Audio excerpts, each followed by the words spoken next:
You've tuned in to I Am Not a Number Live, the review show with Cardinal Sin and friends, where we review a different episode of The Prisoner starring Patrick McGoohan. Each week, we discuss a different episode and its implications then and now. Follow along and make sure to catch the episode in our viewing order so you can be ready to ask questions and participate in the chat. New episodes premiere each week on Wednesdays from 3 to 5 Central. The show's surreal and political implications on the reduction of the individual to a number have an even more insidious impact today, as all of our information, phone calls, texts, likes, photos, and other data are harvested to be sold and turn us into product rather than consumers. Get ready for a deep dive into one of the most important shows to have an impact on pop culture and society ever. And remember, I am not a number. Greetings, followers. It is I, Cardinal Sin, and you have tuned in to I Am Not a Number, number 17, Once Upon a Time. And because a review show of this nature is something I can't do alone, I would like to introduce Rick from the unmutual.co.uk website.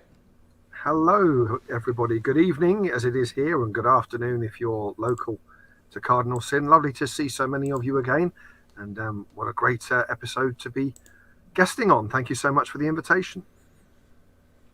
Oh, very welcome. Thank you for being here. Always a pleasure. Always a pleasure.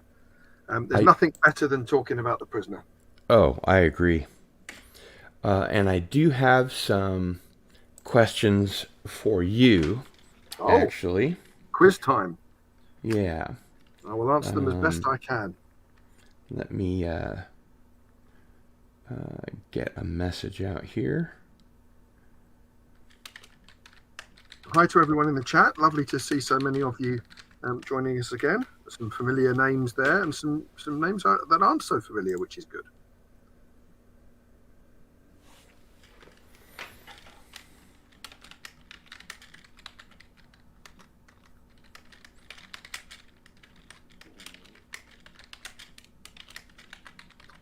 Thank you, Michael Beacom. Nice words from you there. No, it's next week, unfortunately, I'm going to miss. I am not here for next week's show. This week was okay. Thank you very much. Good to see you too, Michael. Always look forward to your input.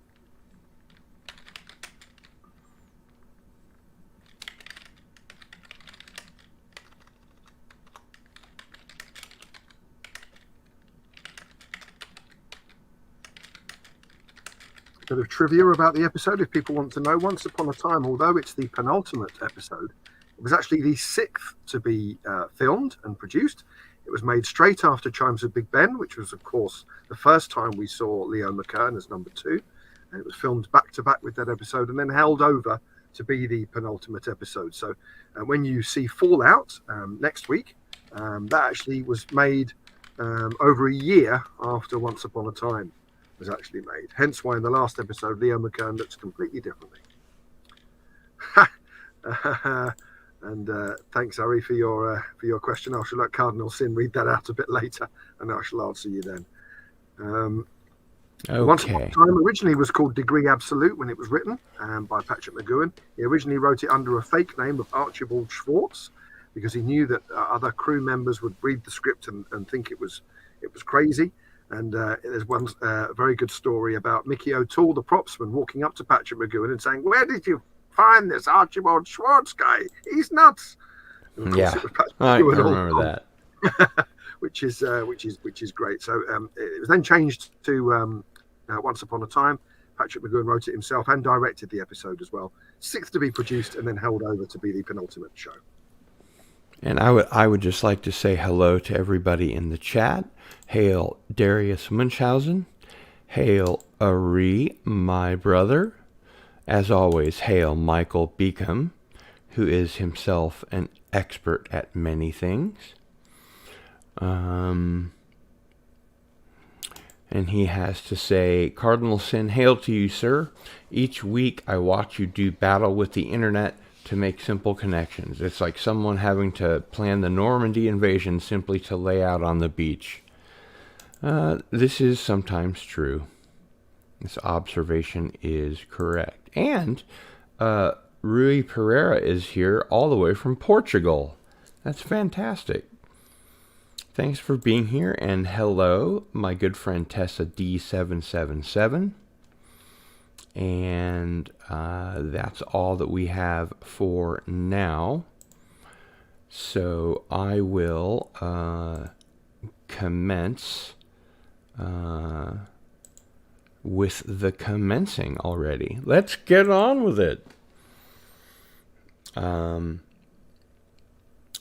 There is a chance, by the way, that Tracy will be joining us later. Apparently, he had a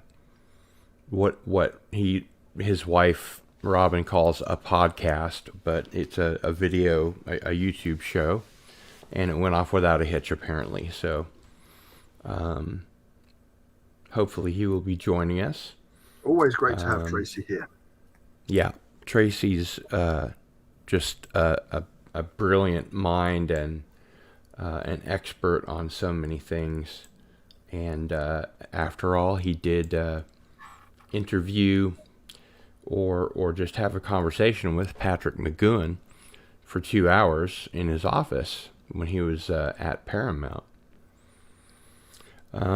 So a question that I had for you, Rick, this was the first episode in which I had the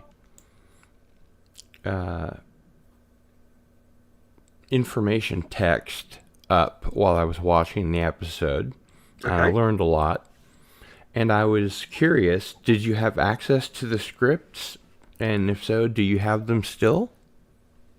Yeah, I do. I did have access to the scripts when I put the text commentary together. I don't have any original Prisoner scripts. I have photocopies of each of them.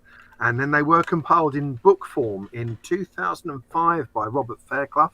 He put out 2 volumes of scripts in hardback form of the original scripts. And they're nicely annotated so that he points out the differences between the script and the finished episode. So I was able to draw on those as well as the photo stats of the original scripts when I put the text commentary together, because there are a few subtle differences, not too many for this episode. I think this episode is fairly as the script was written, and that's true of all of McGoohan's self-penned episodes. The 3 that he wrote are hardly changed for the final performance.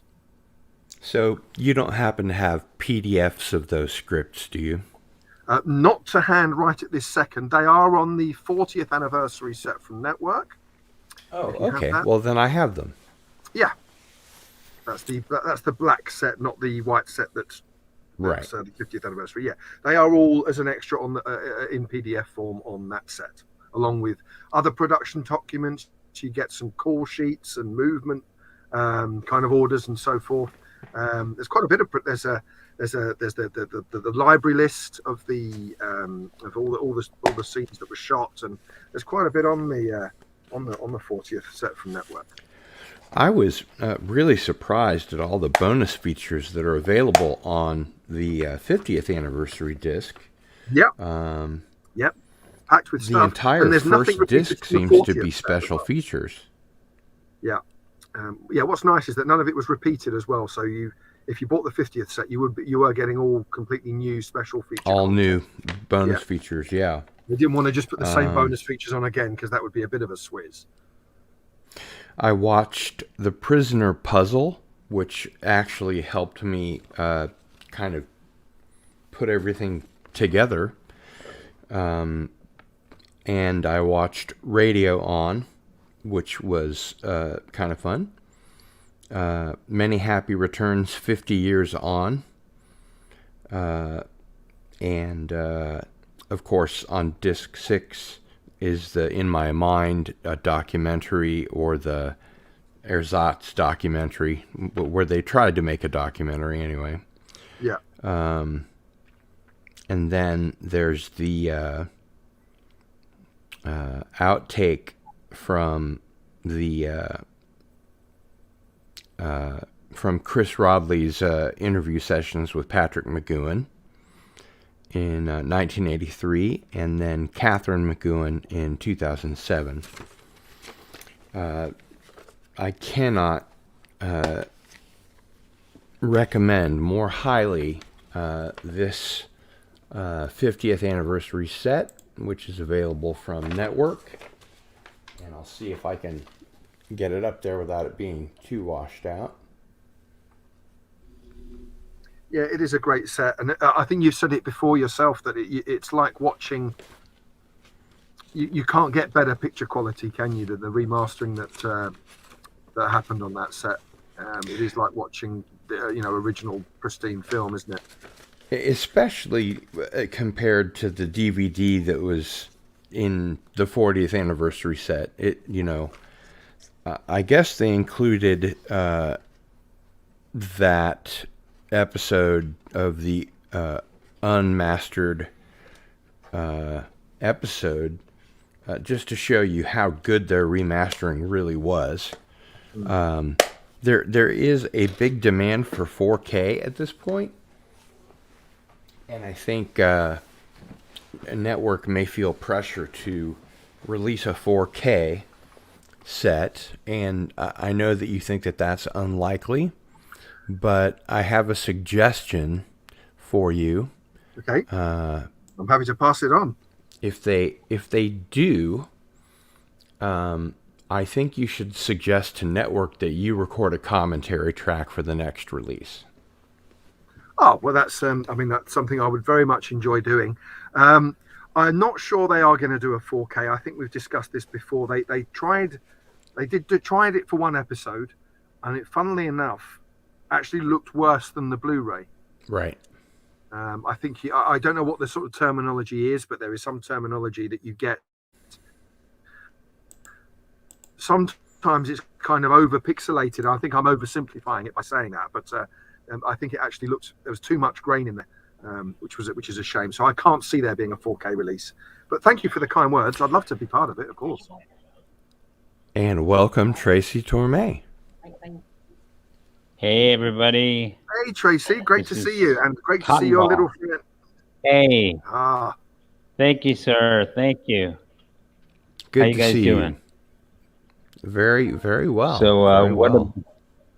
what a bizarre episode. But as I recall, the next one is even more bizarre. Oh boy. Yeah. Yeah. And actually, that's another question that I had for Rick. Are many of the scenes in Once Upon a Time repeated in Fallout? At the start of Fallout, you get a sort of resume, which is very common in modern television, isn't it? This is what happened. The previously on. Whatever, exactly, previously on. And you get that at the start of Fallout. You get a bit of a resume of Once Upon a Time. Once the episode actually begins, there isn't any repeated scenes. No, you just get a previously on at the beginning. Okay. Rick, did Patrick ever fully explain what he was thinking in these last two episodes? But yeah, I mean, I think interviews that he gave, he was quite clear that the series itself is an allegory rather than something which you watch and take literally as to what's happening. He wanted us to think that this is representing something bigger. It's not just about one guy trying to escape from a village. This is about all of our battles to try and retain our individuality, and that you don't have to be imprisoned in a village to be a prisoner. We're all prisoners of our own making. We're all living in a village. The whole world is a village, and we've made ourselves prisoners of it. And that was what he was trying to suggest with these two episodes, that throughout our lives, I mean, in this episode, he's regressed into a child and he's forced to sort of relive his life again. And at each step of the way, you're imprisoned. When you're at school, you're a prisoner of the headmaster. When you try and get a job, you're a prisoner of the job that you get. Whatever you are in life, chances are you're a prisoner. And that was his core theme for the series, but especially these last 2 episodes where you are a prisoner of your own Rick, device. I don't remember exactly, but did Leo McKern die in the first of the 2 episodes, or does he come back again? You mean number 2? Yeah, right. Yeah. Correct. He does. Yeah, he does. He dies at the end of this episode, and they resuscitate him in the final episode. Oh, You're okay. quite right. Of course. Okay. And Yeah. as you are aware, Tracy, of course, in science fiction, no one ever really dies. Right. Or at least in televised science fiction. I do remember, guys, that when I first watched the 2-parter way back when, I mean, I watched it originally, and I got to be honest, I was pretty disappointed in it. I just thought it was so bizarre and childish in a way that, and I won't spoil anything here, but the payoff to who number 1 supposedly is left me very baffled.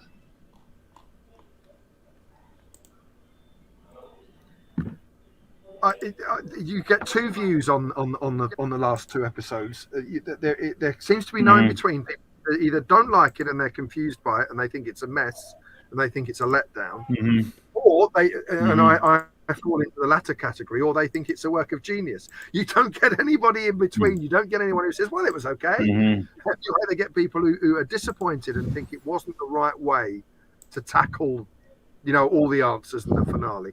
You get those like myself who thought it was the perfect way to end it because there's no other way you could have ended it other than the mask comes off and it's ha ha ha, it's a Bond villain smoking a cigar and whatever.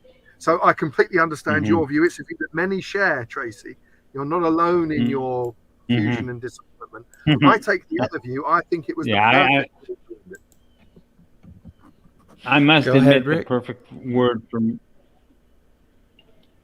Rick was just about to finish his sentence. No, I did. Sorry, Rick. No, Tracy. I finished. I must admit that the perfect word for me was baffled. I was completely baffled, and what was so interesting. Remember, my wife had never seen The Prisoner before I started showing it to her on this, and she was completely dumbfounded. She didn't. I mean, I can't even describe the words she used, but she was completely mesmerized by this thing. But I do remember, I think I told you guys that when I had my long talk with Patrick, he did express to me, and by the way, before I even tell you this, I was so stupid not to have tape recorded that conversation, but he did express to me that he felt a tremendous amount of pressure to pay off the last 2 episodes. And I don't really remember whether he said he thought he did it successfully or not, but I do remember him saying that it was mind-bogglingly pressurized on him, that he really felt like people were expecting a really, really big final couple of episodes, and don't remember whether he said he achieved it or not, but he did express that he was feeling a lot of tension on paying the last 2 off. And I noticed that he directed and wrote it, right? Is that the only one that he did, Nick? No, he did. He wrote 3 episodes. So he wrote the episode Free for All, the election episode. Yeah. And Patty he wrote Fitz, the last right? 2. Yeah, correct. And he wrote these last 2 right. and directed the last 2 as well. He directed one other episode, A Change of Mind. He took over direction when he fired the other director on his first day in the job. But you're right. In the interview, In the interview on this Blu-ray set, the 50th anniversary set, he said that he had written 7. Really? Yeah. Yeah, Rick, do you there's remember a that, or am I few- misremembering it? No, I think what he was saying was that originally he wanted there to be 7 episodes. And he ended up writing and 5? Blue Grade wanted more, so they had to cook up, obviously more storylines than maybe he'd originally envisaged. And that's why we have this, and we've had for the last few weeks, a bit of a left turn, haven't we, with Living in Harmony, the Western episode, Girl Who Was Deaf, last week's episode. I think we've had this conversation before, that they were clearly made as fillers. They were just there to fill a gap, to fill another week. They weren't really connected to the rest of the series, and that was the pressure they were under. The networks wanted more episodes than maybe the concept could run for. Hence why we have a few episodes which kind of don't fit with the rest of the series. He always was going to have a 2-part finale. The episode Once Upon a Time, the penultimate one, as I mentioned earlier, was actually the 6th to be filmed, and then it was held over for a year, and then the finale was written.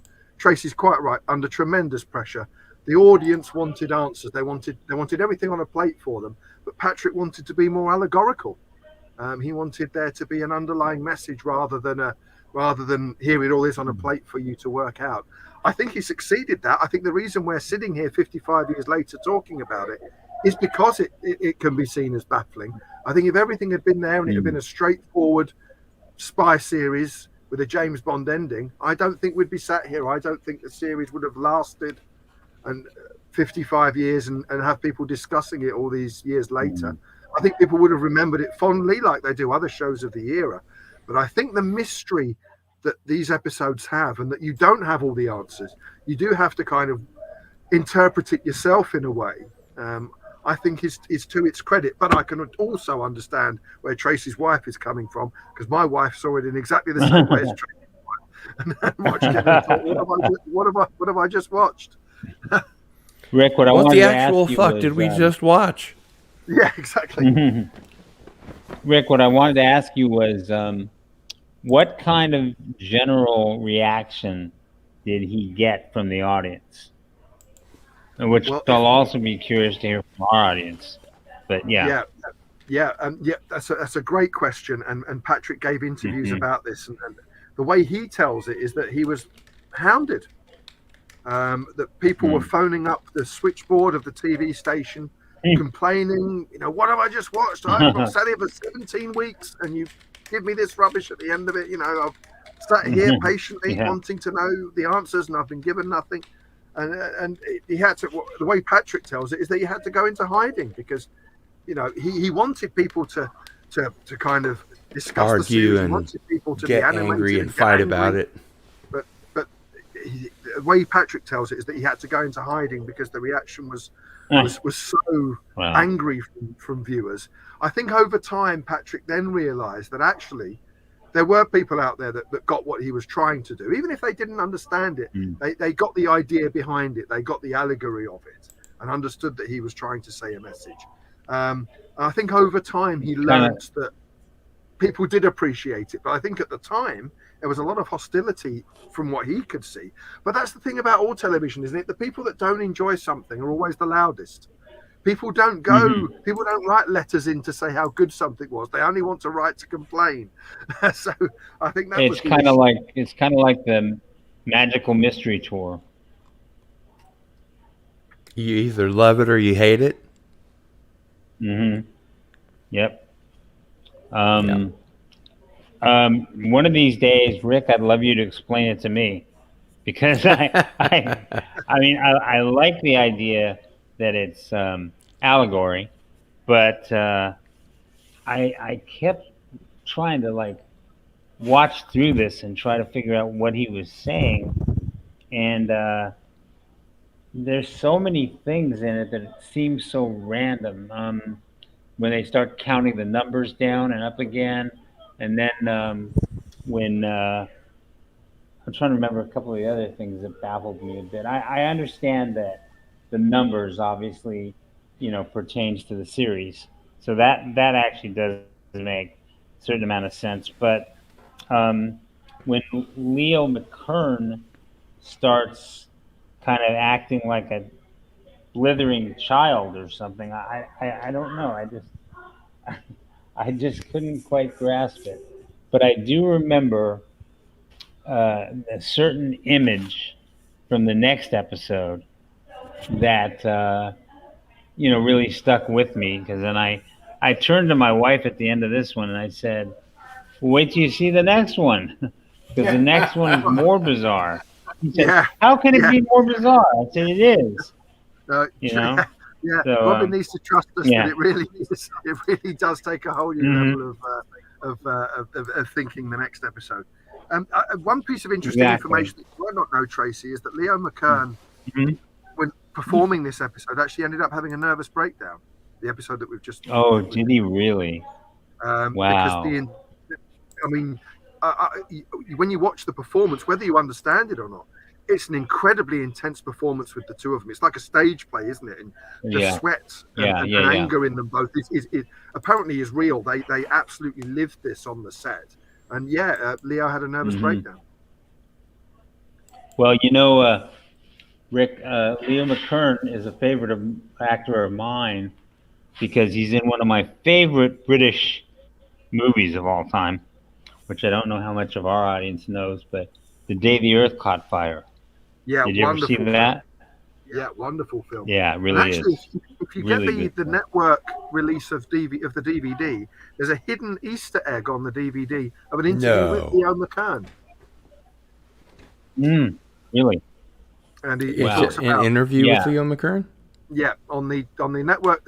I don't think it's in print at network anymore, so you have to get it sort of secondhand on Amazon or eBay or whatever. But yeah, there's a hidden interview with Leo McKern on the disc where he talks about the film, which is a great science fiction film.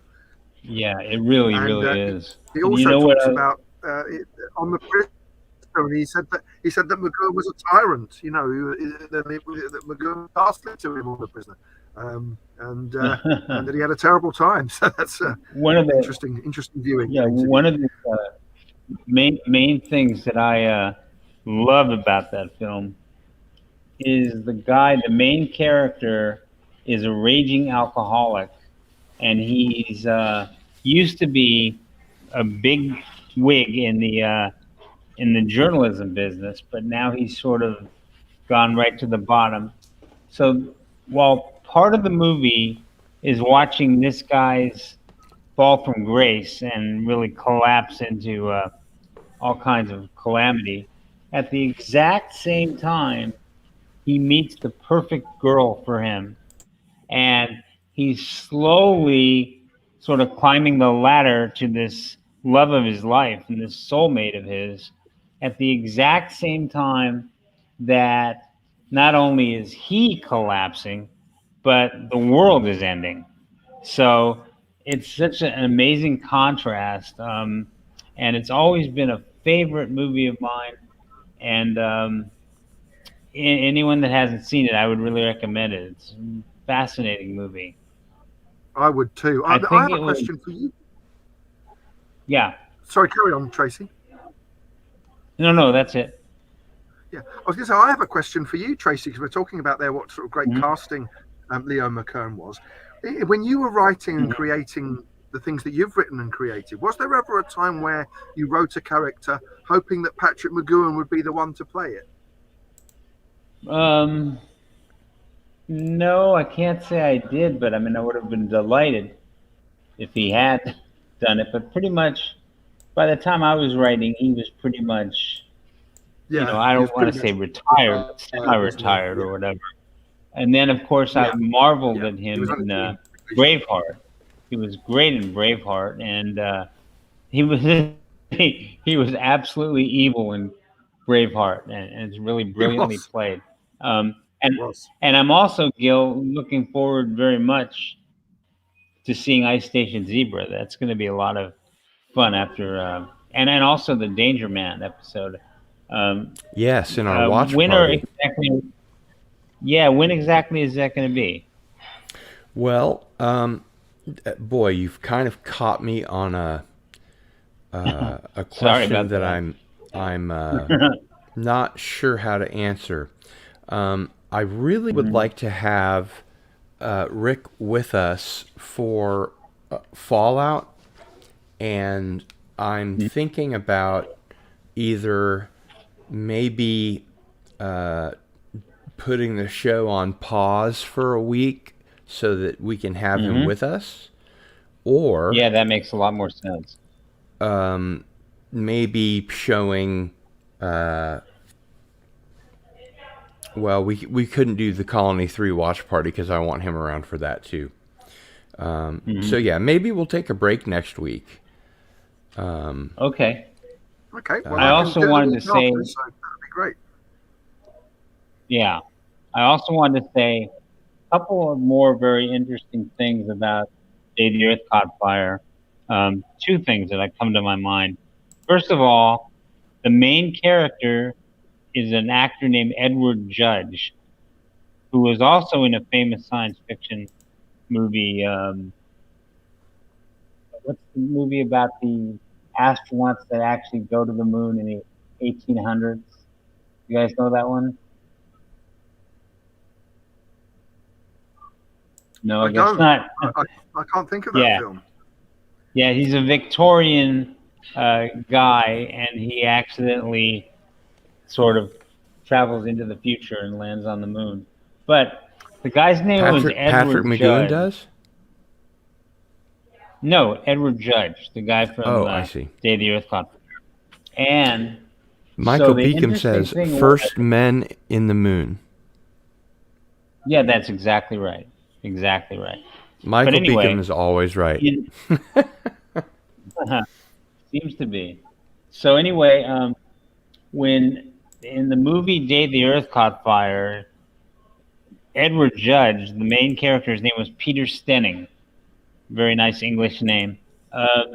He is a raging alcoholic throughout the whole movie, pretty much. And it turns out later, when I did a bit of research, he was a raging alcoholic. He was like a guy who's acting. The actor? His acting, yes, his acting career went steadily downhill because of his alcoholism. And so that was one interesting thing about the movie, because it must have been freaky for him to play that part, you know? And he's humiliated in a lot of the film for being a drinker. Everybody's sort of, casting aspersions to him for all of his drinking. And so that was interesting. And the other thing is Janet Monroe. Does anyone know that name? Yeah, she's yeah. She did a few. She was a big, and she was a big Disney star too in her early days. She was like, that's all she was known for, was being a big Disney star. And in Day the Earth Caught Fire, she actually has a nude scene. So there you go. I think Janet Monroe was in a film with McGowan as well. Really? Yeah, a film called Life for Ruth, in which Patrick McGowan played a doctor, whereby he's got to save a young girl's life, but the girl belongs to a family of Jehovah's Witnesses, and they won't let him help the child, and it's kind of a bit of a moral dilemma kind of piece. And Janet Monroe appears in that, kind of a very dark kind of British movie, early 60s, maybe 61. I'll look up the year actually. Well, you'll get a kick out of this. You'll get a kick out of this, guys. She was nude in the scene in the Day the Earth Caught Fire, but it was cut out of the movie. So only in the special editions, which came later, did she appear nude in the movie, and it was sort of hidden from her fans because she was a Disney star. So that was kind of interesting too. But again, I really recommend this movie. I'm glad that Rick knows it, and it's just a hidden gem. It's really, really a good movie. And it takes place in a magazine. I mean, not a magazine, a newspaper, one of the London newspapers. And they actually used real journalists who'd never acted before to act in the movie. give it a little bit more of a sense of realism. Very interesting. Do you guys know Val Guest? You know that name? Oh, yeah. Great director. Yeah, he Familiar really with the is. name, And yeah. he co-wrote it and directed it. And anyway, I've gone on enough about that, but see it if you can out there. Yeah. Have you seen the Val Guest picture, 80,000 Suspects, Tracy, which were kind of from the same era, also No. made by I've Val never Guest? even heard of it. It's called 80,000 No. Suspects. It's basically about a smallpox outbreak, but they don't know where Oh, it's come from. wow. It's a race against time to try and stop the outbreak. But it was edited by a guy called Eric Mivel, who was the music editor on The Prisoner. So there's a bit of a Prisoner connection Wow. there. But a really nicely directed There's movie. another. Val Guest was good at that kind of almost film noir kind of feel to it, isn't Yeah. there? Yes. And also, interesting thing about what you just said, when I was writing I Am Legend, I had to study pandemics. And Oh wow! I studied two pandemics in particular that freaked me out. And one was Ebola, and the other was smallpox.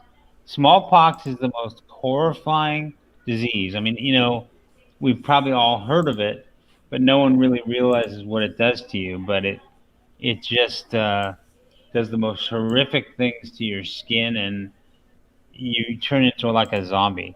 And Yeah.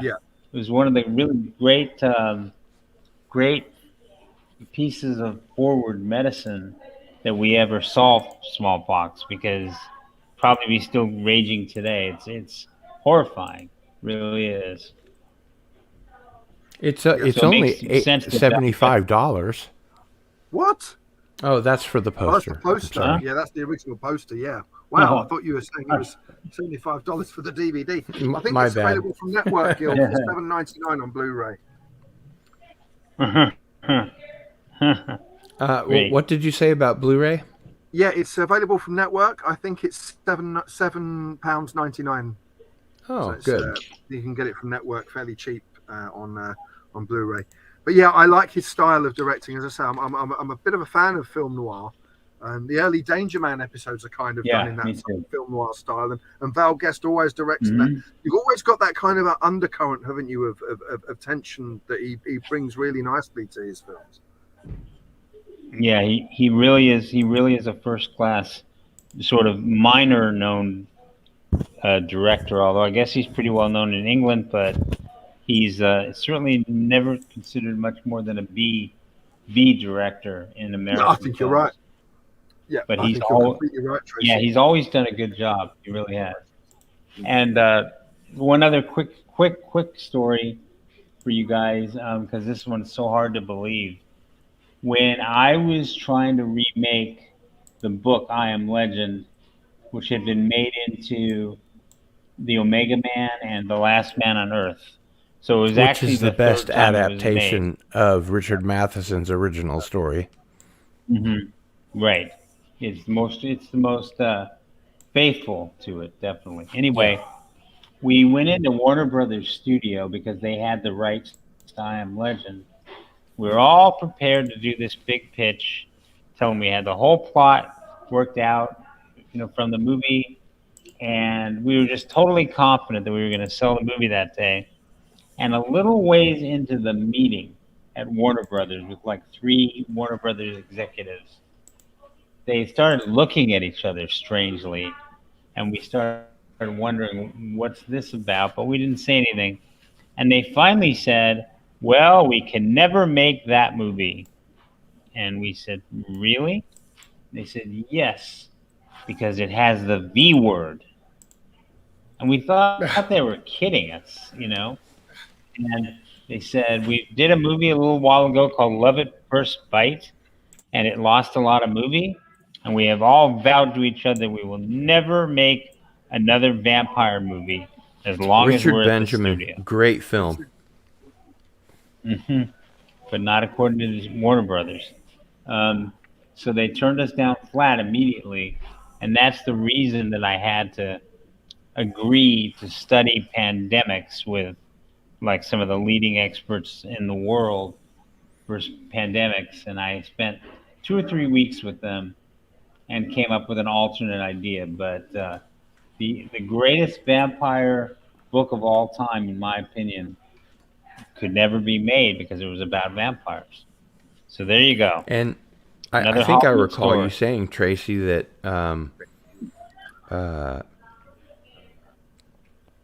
they made you take out the vampires for the Will Smith version. That's exactly right. Can you tell us why? Because they lost money on a vampire movie, and they decided they were never going to do another one. Oh, so you did end And up then, of going with course- that studio. Oh yeah, we had to. They owned all the rights. I see. So yeah. But it was certainly a shock to me when they first said that. I'm like, the V word. What are you talking about? And then, of course, vampire movies became totally popular after they decided never to do one again. Yeah. Yeah, great timing. Yeah. And I bet they have But since then. I'm sure they probably have. Everybody has. Yeah. But I will tell you guys, I thought it was very interesting for me to watch this episode because I didn't really have much memory of it at all. I knew the last two episodes had been bizarre, but I didn't really remember this one that well. I think I do definitely remember the second one, but this didn't really ring any bells to me. And so I was watching with my wife and, kind of amazed at it. And now I'm really looking forward to seeing the second one.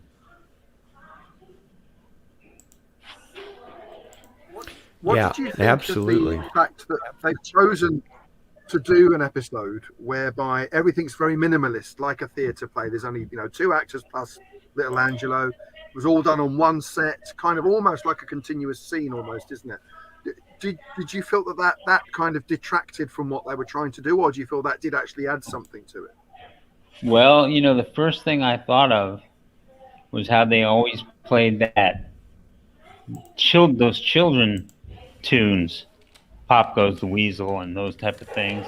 And it reminded me instantly of that. So it didn't feel to me like it was, stretching outside the boundaries because they tend to play those type of songs, those nursery time songs. So no, that didn't really throw me. I was trying to follow McKern and Patrick going back and forth, and trying to get some sense in my head about what it really means. Because Patrick's certainly smart enough to know that he knows what he's trying to do. And that's what baffled me because I didn't see a lot of linear sense to anything they were doing at all. But maybe that's the point, Rick, because it's all meant to be an allegory. It's meant to be a nursery tale, basically. I think you're absolutely correct in your last statement, Tracy. Mhm. That's exactly what it's meant to be. But I think the struggle that people have is that up until this point, you could watch it on a sort of linear level. You could, if you wanted to, just watch it straight as it was. It's about a spy who's captured, put in a village. They want to know his secrets, and he wants to try and get out. And that's kind of the last 2 episodes, because they're completely from Patrick's own mind. George Markstein's gone at this point, not involved at the time. So there's no one there to kind Long gone, yeah. settle him into. What about Tomlin?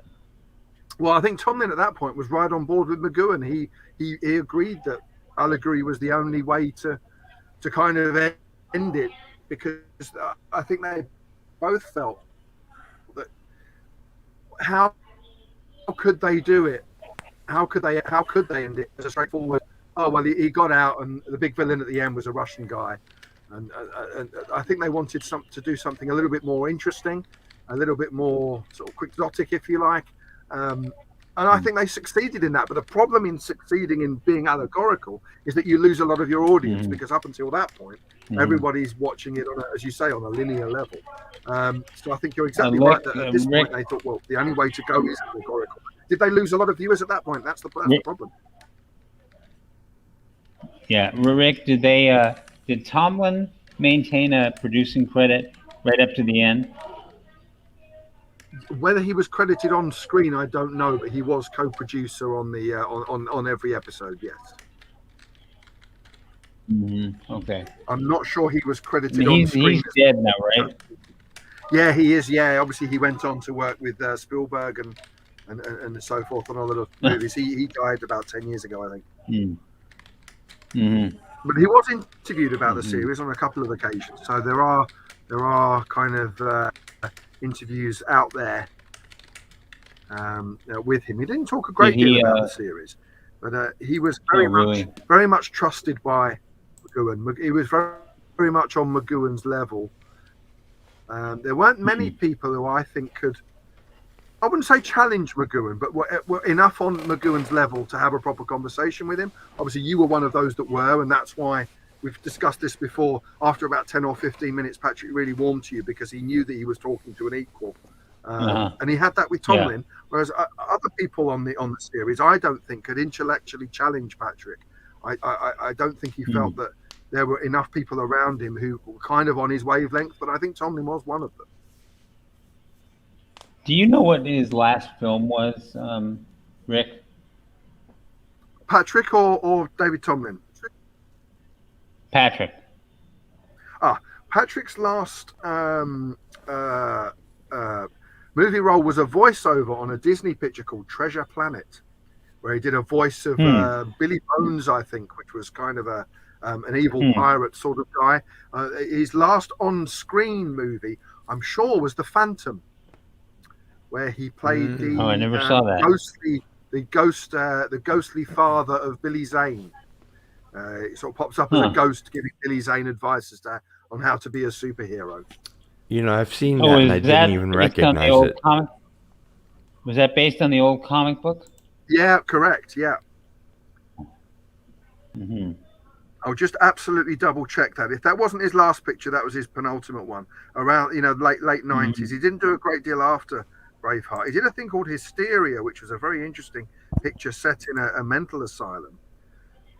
That was kind of around 1997-ish. And then he did one more Columbo. He did a lot of Columbo episodes with Peter Falk. Yeah, I knew that. 4 or 5 Columbo series. And he did one more of those right at the end of his career. I'll be able to give you the exact answer in a moment. I'm just cribbing from my own website here. Hold on a second. And as you do, great. I wanted to mention that I put into the chat, if you'd prefer for us to pause for a week so we can have Rick for the final episode Fallout, put a 1 in the chat.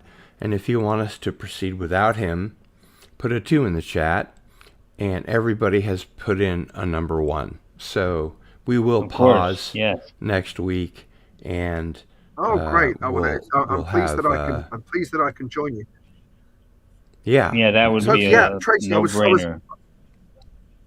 Great. Well, Tracy, I was slightly right and slightly wrong. So here is McGoohan's last 7 pictures. So he did Braveheart in '95, which obviously was a great performance. He then did the role in The Phantom that I mentioned in '96. Also in '96, he did a picture called A Time to Kill with Sandra Bullock and was it Samuel L. Jackson? And he played the Judge Omar Noose. McGoohan always did those authoritarian characters so well. So that was in '96. He then did the Hysteria, which was the film set in the asylum in '97. Then he did Columbo in '98, one more episode of Columbo. And his last two things were voiceovers, Treasure Planet and The Simpsons. They did an episode of The Simpsons, which was a takeoff of The Prisoner, where Patrick McGoohan did his own. He actually used his own. He did use his own. He did use his own voice in that. Yeah, I didn't realize that. Correct. That's great. Yeah. Yeah, that's great. I saw that and figured it was one of their voiceover artists doing it. But Speaking of that's voice, great to No, it hear that was he really Patrick. did it. It was actually Patrick. Yeah. Mm, I can't get over Yes, how the last much to on-screen performance was 11 years before he died. I can't get over to my ear how much Patrick McGowan's voice sounds American, although he pronounces some words as the Brits do. mm. Especially in Fallout, he really sounded American to me. Rick, do you know why that would be, or am I just totally insane? Well, he had a kind of throughout his career, he had kind of various periods of sort of what I would call transatlantic vocals. So he was born in the States, of course. Childhood in Ireland, then lived in England, and then went to the States at the end of the 60s, early 70s. So he was always kind of a mixture of the three. If you watch the first season of Danger Man, he's got an American accent, Irish American accent. And then the hour-long episodes of Danger Man, he's got a very English accent. And then in The Prisoner, he kind of does slightly go a little bit, I would say, more Irish than American.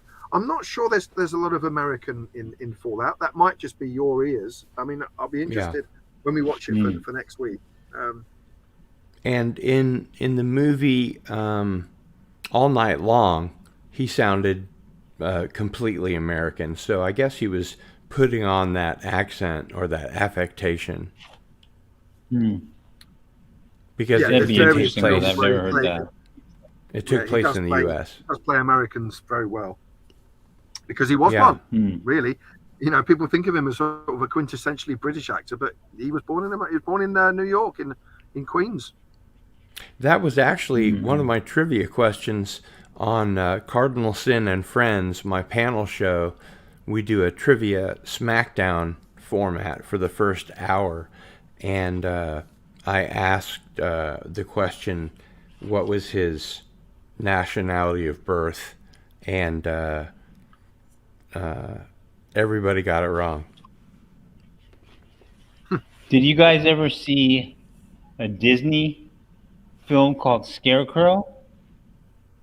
Yeah. Also known as Dr. Sin, Scarecrow of Romney Marsh. It was made as there's two formats. It's a mini series that was re-edited into a film, and he's great in that. I think he's a great. Yeah, you don't get it doesn't get mentioned along with other Disney films so much, does it? It's kind of almost a hidden gem, really. But I had in the back of my mind, Rick, that it was Patrick in that movie. Is that correct? Yeah, absolutely. He signed a 3-picture deal with Disney. He did the Scarecrow of Romney Marsh, one picture. He did a thing called The 3 Lives of Thomasina, about a cat in 1963 with Susan Hampshire. And then he never did the third picture till 1984, where Disney said, look, you still owe us a picture. So he did a thing called Baby, Secret of the Lost Legend, about a dinosaur in Africa. Oh, yeah, it's about the Loch Ness Monster, isn't it? Yeah, kind of thing. So it took him over 20 years to do his 3-picture deal with Disney. That's funny. That is funny, guys. Go ahead. He wasn't really a contract sort of guy, was he? Yeah, handshake these days wouldn't do it in Hollywood, right, Tracy? No, definitely not. No, I do want to take this opportunity to mention, of course, if you go to gillstore.com, you can pick up one of these lovely I Am Not a Number t-shirts, and because wearing it you are a walking billboard for my channel, the prices are literally pennies above profit. That's going to change as soon as we've completed the show.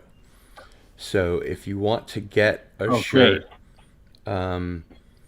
for the best price that you can, act soon, because when the show I Am Not a Number is over, the prices will go up. Also, You I gotta wanted to remind mention, remind my wife, Gil, because I want a mug and a shirt. So she's got to pursue one as soon as possible. okay. By the way, Tracy, do you know? Did you ever get the documentary Blu-ray In My Mind that I mailed you? I don't think so, man. And I've been dying to see that. Okay, I'll have to I'll check send it with my again. wife. She's the boss. She's the Before boss. She'll know. before you sign off, but after the Mm-hmm. show is over, we'll be backstage, and I just want to Mm-hmm. double check your mailing address. Okay, So great. make sure and Great. stick around after the show, just for a Yeah, little bit. And I wanted to of course. mention we do have a giveaway today, and I'm gonna make myself big here so you can see it. This is the complete first and second season of Terminator: The Sarah Connor Chronicles, Huh. which is a fantastic show. The reason that it got canceled is that it was opposite three other shows that shared the same audience. You also have your choice of that or the ultra high definition boxed set. It's only one disc, but it's got lots of bonus features. It's a steel book of Thor. So when you win the giveaway today, you can have your choice of one or the other of those. Well, that's very generous of you. Thank That you, Cardinal. But you must be present in the chat to win, so please stick around for the rest of the show. One of these days, Gil, I'll have to tell you my legendary story involving James Cameron and Harlan Ellison, which has gone down in history, but I don't think I'd you've ever say heard it. So, I'd say go for it. Yeah, now is the perfect time because I Oh. want to hear the story. okay. So, Harlan Ellison was working with. Hold on, I'm getting the story mixed up in my own head. Hold on. No, not exactly right. Harlan Ellison was a good friend of mine, and I started working with Gail Ann Hurd, the producer, who went on to do Terminator movies. And she was, every time we would have a meeting on this other project, we were working on a project called The Black Whip for CBS. And she would come into our meetings and go, "Oh, I'm doing this really cool movie now. I wanted to tell you about it. It's called Terminator, and it's about a robot from the future that goes back into the past." And she says, "We've just decided who to hire for the robot." I said, "Who?" She goes, "Arnold Schwarzenegger." Well, I thought that was one of the stupidest ideas I'd ever heard. I thought, can he act? Are you kidding me? So Actually, they did, the story that I've heard, Tracy, is from yeah, Arnold Schwarzenegger, who said that Cameron hired him to play the Michael Biehn role, and that he had to work on right. him for weeks to get him Mm-hmm. to see the light that he would be a better Terminator. Right, and you know that Gail Hurd and Cameron were married, right? Did you know that? At one point, yes, yeah. Yeah. So, make a long story short, um, I end up seeing Harlan a few weeks later, and I say, "Hey, Harlan, they're making a movie right now that's sort of an homage to two of your stories." He said, "What?" And I said, "Well, the two Outer Limits stories. One is called Soldier, and the other is called what's the other one named? There was another Harlan Ellison story." And I told him about them, and I just did it as a friend. I said, "Hey, it's a really nice homage to you. They're basically, doing sort of a remake of your Outer Limits stories."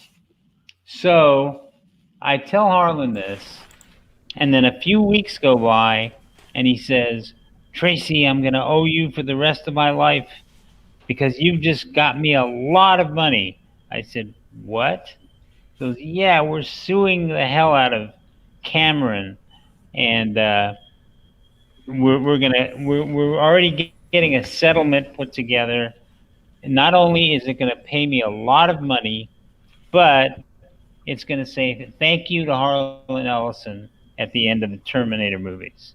Now, I felt a little bit sick when I heard this because I in no way meant to, you know, harm Gail Hurd and or James Cameron. But Harlan had gone ahead and done that, so I said, okay, whatever.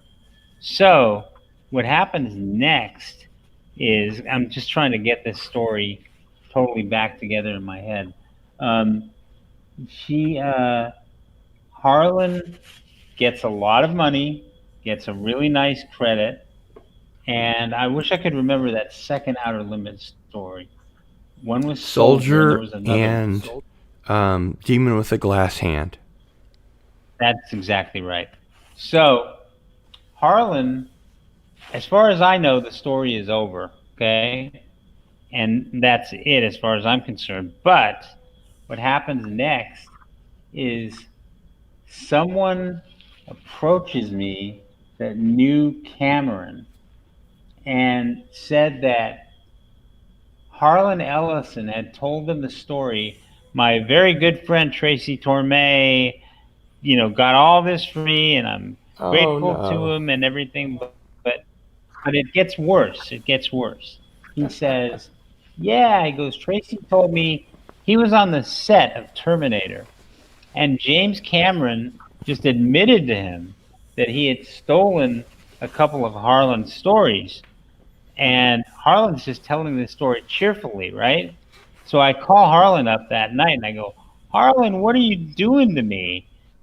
He goes, "What do you mean?" I go, "I've never met James Cameron. I never in my life." And I said, "Now a story is going around that I basically tattled on James Cameron in person, and I just told him that this had been sent to me in person, and I, of course, it was not true." And Harlan's reaction was classic. He goes, "Well, isn't that what you told me?" I go, "No, that's not what I told you."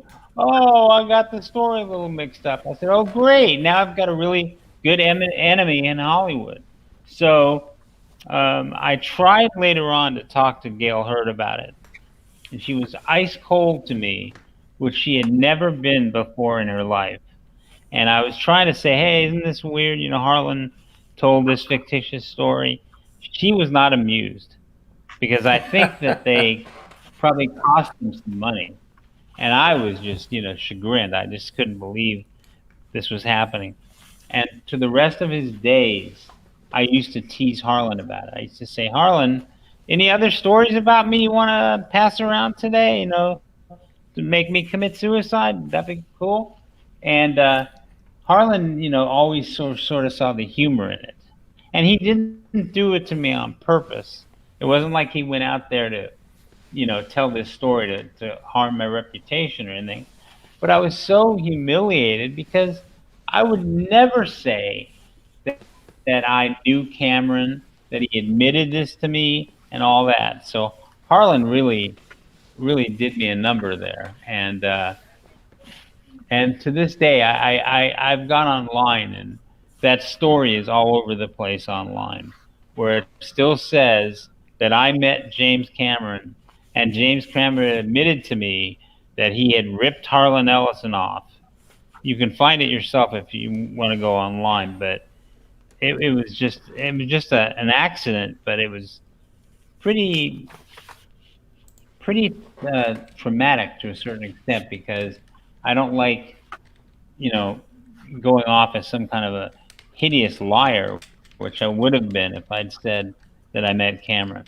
And Gail Hurd never spoke to me again in her life. So there you go. And of course, Tracy, you know how that lawsuit ended up, right?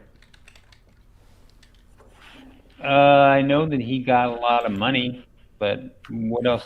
Tell me. Actually, he didn't. He didn't? He ended up suing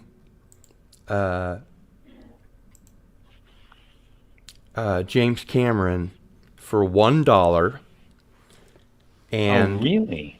to get his credit for the original story. So at the end of every release up to a point of the Terminator and the Terminator 2, it said acknowledgement to the work of Harlan Ellison. Now, Yeah. they released it again on I guess DVD or Blu-ray, and they left that out. So Harlan sued Cameron again for $1. Oh, you're kidding. For $1. Well, you know, guys, I assume both of you guys would be guys that know a lot of Harlan's work. And Harlan was one of the most fearless guys that I ever met. He was not afraid to take anything or anyone on, and he kind of took pride in it, you know? He used to love to go on TV. He used to go on the Tom Snyder show a lot and stuff, and he would always trash people left and right. And I'd be thinking, how's he going to get away with this? He's going to get sued. But he did get away with it. He really would take anyone on at any time. And that's probably what made him such a good writer, really.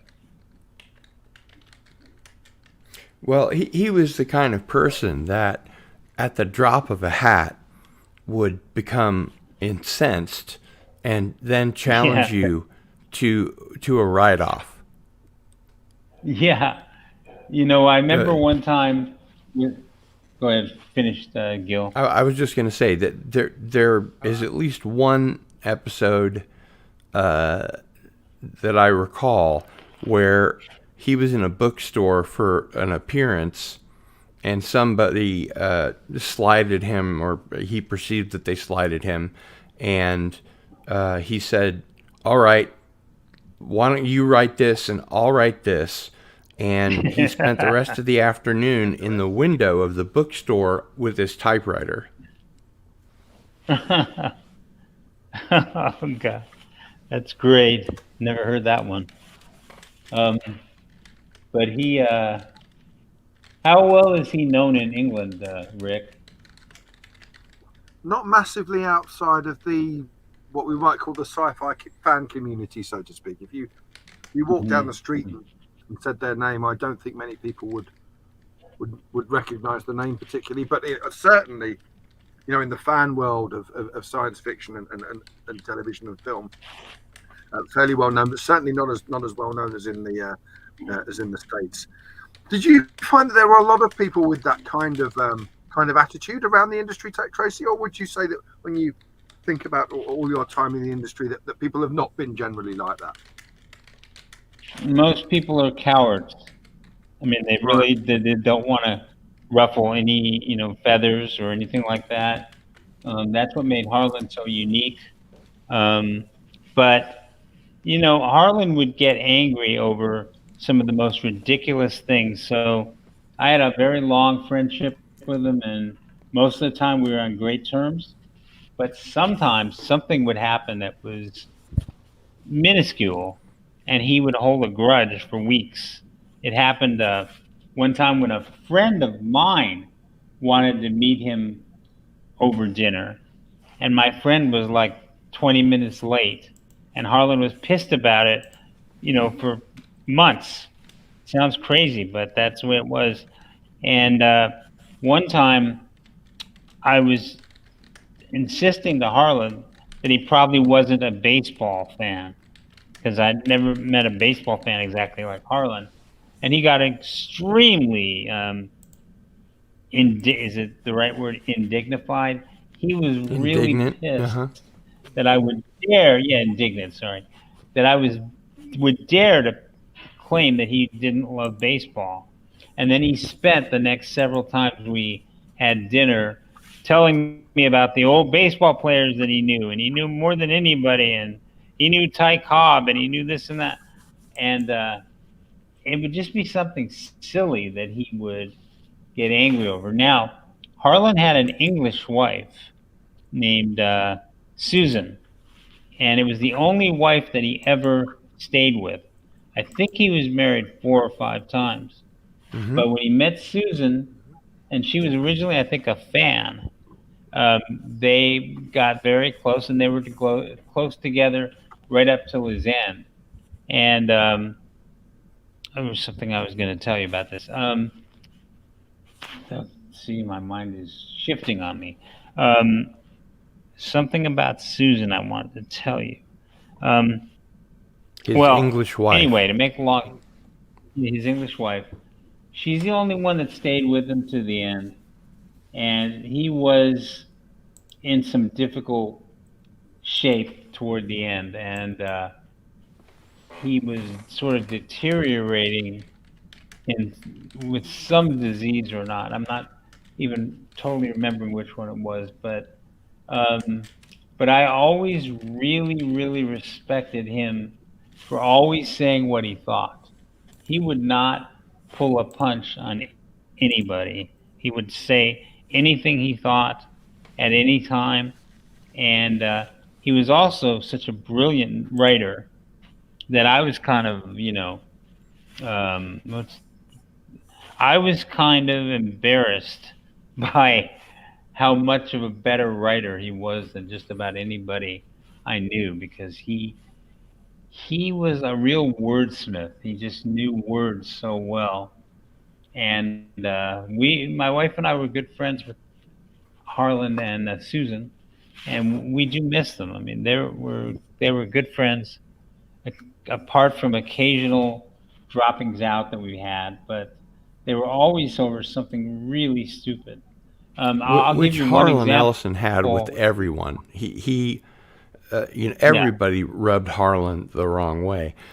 Tessa B. Dick in the chat says, at the first John W. Campbell Awards, Harlan insulted everyone, speakers and audience. And that Philip K. Dick hated him. Yeah, I've got a story especially for you, Gil, because I know you like the show Odyssey 5. I actually wrote a part into Odyssey 5 for a science fiction writer. And I went to Manny Cotto, who's the main guy in the show, and I said, why don't you let me go to Harlan and let him play it? And Manny Cotto thought it was the greatest idea in history.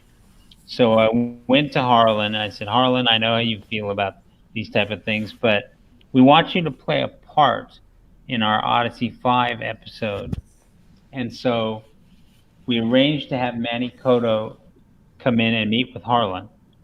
And after about 10 minutes of Manny Cotto sort of fawning over Harlan, Harlan turned right to me in front of him and goes, what is this guy, some kind of an idiot savant? And I'm like, what?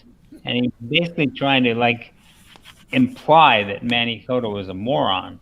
And it was, when really Manny Cotto was just trying to show that he was a fan and compliment Harlan. Yeah.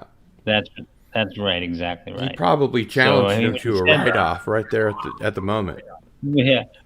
When he said that, I just thought, oh my God, Harlan, what are you saying? I mean, to say that in front of somebody, what is he, some kind of an idiot savant? And I'm just like, wow. Anyway, you could always count on Harlan to do something like that. It's amazing that so many of our great writers, and you could put the McGowan in this category as well, although McGowan wasn't particularly, rude to people necessarily. They all have their demons, don't they? And I think that's always interesting. Pretty true. And people have said, about Patrick that he had a short temper and he'd either love you or absolutely hate you. There was no in between.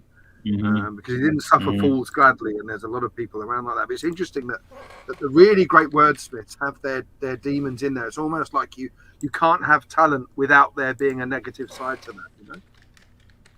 Yeah, it's very true, Rick. And I still kick myself repeatedly for not going back for a second meeting with him, because it was so fascinating, and I think I was really busy with other things at the time, and that's probably why I didn't do it. But it was one of the stupider things I've ever done because I would have loved another hour with him. He was I mean, it would have such an been wonderful amazing. for you to work together. I'm sorry that it didn't pan out, but Oh yeah, you shouldn't feel down about that. You should feel as though, and this is a compliment to you and Patrick, that you did get the chance to meet up, but also that you had a really great conversation, because so many people could have a conversation with him and he'd know that they were idiots straight away and there was no sort of conversation. You had a real to and fro, and that's a compliment to you both, that you both respected each other to have that conversation. And when you talk about that meeting that you had, it's great for the rest of us, because we're kind of, we'd have all loved to have been flies on the wall, but you were actually there. And that I know you obviously had a fantastic career yourself, and I've got so many credits to your name that you're very proud of. I think little moments like that you should feel just as proud of as your actual work. well, thank you, Rick. I never actually had a chance to work with him. It never went. No. It never was even considered, But of course, if I could have, I would have loved it. I just find him such a fascinating man in general. He's obviously a deep thinker, and the fact that he, one thing really quickly. I always have thought that television is the most timid of the art forms. I mean, it's just like so much stuff that happens in television is a copy of something else. Remember when American Idol came out, and then suddenly there were 5 other American Idol shows under different names, and that's what tends to happen in television. And Patrick was certainly someone that broke the mold. He was not afraid. He was not timid. Yeah. That's why The Prisoner is so important, because so many shows, as you say, are made, and then there's 100 copycat shows, whether it's a cop show or a reality show or a talent show. As you say, so many copycats come straight away. There's been no copycat for The Prisoner other than the terrible remake, because you couldn't follow that. The Prisoner is totally unique, and that's why it's so important that we, shows like this that Cardinal Sims doing for us. So bringing true, the show true. to a new audience, it's incredibly important that we do celebrate the show. And even though there are many folk, like yourself, that are slightly baffled how the series ended, I think it's great that Patrick McGowan created something to at least have the conversation, because so little television creates conversation in this way. I think it's great that people, as you say, once the episode of American Idol's over, are people going on forums and discussing it? Not really, because it's not particularly important. But The Prisoner is saying something important, and Patrick was saying something important. And so little in television these days actually says something. There are very few writers. You are one of them. Patrick was one of them. In terms of film, people like Tarantino, you could argue in the same sort of bracket, create things that can get people talking, but there's so little of that these days. And that's why we're still talking about a 55-year-old TV show, because not much has come since. Well, guys, I think you both should be given a lot of credit for your book, Rick, and for Gil's show. And the fact that some of the world might have sort of forgotten The Prisoner, but that makes it even more interesting to re-find again. So I give you both a lot of credit for doing those two things, those two very important things. And kudos certainly to Rick for all of his hard work and dedication, not only with Network and doing work for them for the Blu-ray release and the 40th anniversary release, but also for his incredible website, which I happen to have right here. And I would recommend... How do you guys find each other, by the way? He was in the audience when my original co-host resigned from the show, and I asked him if he would send me a direct message real quick, and he did. And I explained the situation to him, and I said desperately, "Could you please come on and help me with the show?" And he said, "Of course." So friends forever after that, right, Rick? Oh, sure. I mean, it That's wasn't that, great. I was one of the people in the chat, Tracy, just enjoying the show, and I think it was your first show I'd listened to you talking. I'm a big fan of yourself, as you know, and Thank you. listening to you and your talk, and I put something in the chat about network saying, I worked on that release, and Gil sent me a message to say, "Oh, you must come on and tell us about it." So, and I've been stuck here ever since. It's like The Prisoner, isn't it? I've been gassed. I've been I've been kidnapped, and now I can't escape the I Am Not a Number show. One thing I want to ask you, Tracy, something I meant to ask you earlier on, and the conversation went off. When you were watching this episode and you were feeling baffled, were you feeling baffled but intrigued? Do you want to see more, or was this episode something which, and it happened to a lot of viewers here in the UK, did you watch it and you're beginning to think, if I was watching this on the television, I might have switched off by now? Well, because a lot of people, some people did. Some people stuck it out and were intrigued. Some people, I don't want to carry on with Tracy this. actually did see it on television. Yeah, I did way back when. Yeah, but guys, what I would say to that is, whenever this show does a real hardcore analogy, I would always be intrigued by it, because I knew that so much of this show is about that. So when they would do these heavy duty analogies, I was always interested in that. But I would say this one interested me less, because it seemed just this is a bad example. If there was an episode where they just said babble to each other for 20 minutes and they just said nonsensical words, that would interest me a lot less than if it's an episode that's pointing out a pretty brilliant analogy. And so this one did not hold that interest to me, because maybe it's partly because I was watching it with my wife, but she kept looking over at me like, "Have you lost your mind?" And I'm thinking, oh, well, and that's the truth, because she really did think that. We tried to discuss it a little bit after the show, but she couldn't see any sense to it at all. Now, Rick, if I'd known you longer and you were able to really point out to me the areas that you like, even earlier when you were talking about it being an analogy of the prisoner getting captured and then trying to get away and all that. I'm so sorry to say this. I didn't even see that. I feel kind of stupid, but I didn't even see that's what it was trying to get at. It felt to me like it was just silliness and babble for the point of babble. It didn't hit in. It hit in with me on a higher level, and that's probably my mistake. So No, it's not.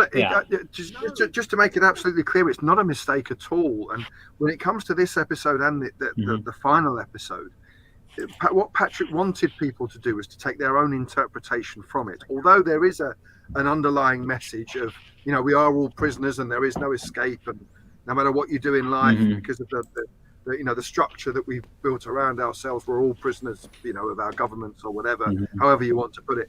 He wanted people to have their own interpretation. If your interpretation is different to my interpretation, that doesn't mean that you're wrong and I'm right, or I'm right and you're wrong, or you're right and I'm wrong. It just means we've taken something different from it. And what Patrick really wanted people to do is to take their own meaning from it. Now, if you're watching the episode and you're genuinely thinking, I'm not sure what meaning to take from this, that's just as valid as being absolutely sure that you know what it is. It's absolutely as valid. What I would ask you to do is to watch the final episode and add it to what you've thought about this episode. I think if you watch this episode in solitary, it kind of makes a lot less sense. If you watch the final episode and watch it as kind of one long movie, if you like, the final 2 episodes, you might get more from it. So I would be really interested to speak to you. Obviously, we're not doing it next week. In 2 weeks, if you're able to come on, I'd love to hear your thoughts about the finale and whether the finale made more sense of this episode, if that makes sense. And if it doesn't, then I we will can have a definitely great be chat here, about buddy. it. Having accidentally watched Fallout last night. Oh, you did. And I was so tired. I actually fell asleep for the last part of the show, and I had to rewatch that. It does make a lot of sense to me that Once Upon a Time and Fallout should be watched back to back, almost like a feature film. Interesting. Yeah, well, I'll definitely be here in 2 weeks because I'm curious again now to see it again. Yeah, Very, because I think what's distant part. What's interesting is the scenes that you've pointed out as making the least sense. Like when they're on the seesaw and they're shouting 6 and 1 and 1 and 6 and all that to each other. In a sense, that doesn't. Once you've watched the last episode, you almost forget that happened because it isn't particularly important. I think you get a lot more from the final episode in terms of understanding the allegory than maybe you do this episode. But this episode is a good lead-in to that last episode. It's a good build-up, if you like, for what's to come. So I'm sure that even if you don't like it, or even if you're baffled by it, and a lot of people don't like the last episode, I think you'll get a better understanding than just this episode on its own. You know what, Rick? I've got a strange question for you.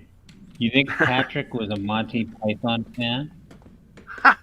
I don't know, because I think, Rick, didn't you tell me that Patrick McGoohan didn't have a lot of time to watch television? Yeah, he didn't watch a lot of television. Whenever he did interviews and people asked him what his favourite shows were, he often said, "No, I prefer to read biographies. I prefer to read. I prefer to read. I prefer to write." And he loved movies. Well, he wasn't a great. The reason I asked that question, a lot of times I've had conversations with people about Monty Python, and they've said, "Oh, it's such a silly, stupid show," and I go, "No, you're totally missing the point. Monty Python brilliantly makes fun of how stupid life in general is. So they'll take on certain things that are, the upper class the Royals of the Year award. Yeah, right, exactly, of course, and they would make a brilliant example of how dumb it all is and how dumb life is in a lot of ways. And I would always see, the brilliance in what they were doing. And other people, many others, would think, I can't watch that show. That's the dumbest show of all time. But I thought to myself that an intellect. Tracy, actually, there's almost a one-for-one allegory between Monty Python's Flying Circus with comedy and The Prisoner with the mystery and the suspense and the intrigue. Because in most situations, neither show would ever be broadcast today. Well, that's absolutely true. But I think what's really interesting about what you said there, Tracy, is that some of the people that didn't get Monty Python, I'm sure were incredibly intelligent, incredibly well-meaning people. It just didn't get in their psyche. It just didn't grab them. And The Prisoner's very similar in that sense, in that you can talk to the most amazingly intelligent, creative people, and you mention The Prisoner to them, and they just say, "Well, I just didn't get it." They could appreciate the skill of the making of it and what was going on, but it just didn't get into their psyche. And there's no right or wrong in that. It just either gets you or it doesn't, I think. The Prisoner's one of those series that you either love it or you don't get it. There's no kind of in between. I've never heard anyone say about The Prisoner, well, it's okay. People either think it's great or they're really interesting or they hate it. There's no kind of in between. And that's to say with Monty Python, and probably I can't think of many other things. Twin Peaks is another one I'd probably say is on that sort of level. Yes. But guys, That's a you know, good I have point. my very similar moments with Michael Palin of Monty Python. It's probably one of the closest things that I've ever had to Patrick, because I just stuck my head in the door just to say I'm a big fan and walk out, and I ended up talking to him for a couple hours, and he was even acting out sketches for me. Like I would Wow. say, "Oh, I love this one," and he'd get up and he'd start pantomiming it around the chair, and we had about 2 hours too. So those are two of Wow. my fondest memories. Really I've are, heard yeah. he's one of the I've heard he's one of the nicest guys, Michael Oh, he Palin. Just really an was. absolute gentleman. Yeah. He sure was. Yes, yes, he sure was. Um, but well, um, how far are we into the show? We have a half an hour left. Oh, okay, great. Well, I definitely look forward, Rick, to seeing Fallout. That's it, right? Fallout. Yeah. And we'll have a great conversation about it in 2 weeks, whatever you think of it. I'm Oh, I one of those can't people wait. I can't wait. that thinks it. I think it's genius, but I can absolutely understand when Uh-huh. people say it's. I don't know which way you're going to fall, but it'll be a great conversation either way. When you're writing, Tracy, did you ever feel that did you ever write something and think to yourself, I haven't made that clear enough for the viewer? Or did you, I was just wondering if you put yourself in McGowan's shoes, do you think he could have made things clearer, or would that have kind of watered down his vision? I wonder whether you had the same kind of inner turmoil when you were writing things. Yeah, I would say that it's quite frequent for me to have written something and then run it by somebody again and say, is this clear? Do you know what I'm trying to say here? So I've done that quite a few times, probably writer's insecurity. But I've felt the need to do that pretty frequently. It all depends on the audience too, because some people are a lot more valuable as an audience to you than others. So yes, I would have to say the answer is yes to that. Okay, great. I just wonder when. It must be interesting because I'm not a writer. It must be very interesting for you as a writer to be watching something like The Prisoner that's written in that kind of, allegorical is probably the wrong word, but where there is kind of hidden stuff in there. I'm wondering if it might be more difficult watch as being a talented writer yourself. I'm not, so I almost find it an easier watch because I'm not a writer, if that makes sense. I can actually make more of a direct answer to that now that I've had a chance to think about it. What I tend to do a lot in my writing, I'll sneak titles of friends of mine or songs that I like or whatever. They won't be recognized as songs, but a classic example. I wrote an episode of Sliders called Into the Mystic, and that was a favorite Van Morrison song of mine. I've always loved that song, so I called the title of the episode that. And I've done that kind of thing quite a lot, but usually it has to be done where no one's really going to see what you're doing, And that's the interesting thing. When I do drop a song title or something into a song, it's almost never recognized. I always thought Into the Mystic was kind of a famous Van Morrison song, but almost nobody's ever recognized it. So that's just one example, but and then, so when something like that comes along where you're specifically naming it after something that you hold near and dear to your heart, it's interesting how people don't get it. That's what I found. Just hardly ever recognized. But I'll ask the question, do you guys know what this is? Do you guys know what this is named after? Generally, the answer is no. Once Upon a Time? That would probably be recognized. Is that what you mean? Or Once Upon a Time. What do you mean? what is it that you're asking us that what it's named after? Oh, I'm sorry. Into the Mystic. Do you know that song, Rick? No, it was before my time, I guess. Yeah, no, I don't. But I get the point that you're kind of overall making, and I often wonder whether we never asked him, but if Patrick looked back at Once Upon a Time and Fallout, and did he ever think? I think he was pleased to have presented the allegory, but I do wonder in hindsight whether he would have made certain things more obvious for the viewer. You know. Yeah, and an even better example, guys. I named something the Schizoid Man. So Yeah. there you go. Yeah, on So, Star Trek: like The doing Next that. Generation. And Mhm. speaking of Star Trek, I have a little treat that I've been saving up here. That even Vulcans retire. I may be able to help your mother. You know what that is? What do you mean?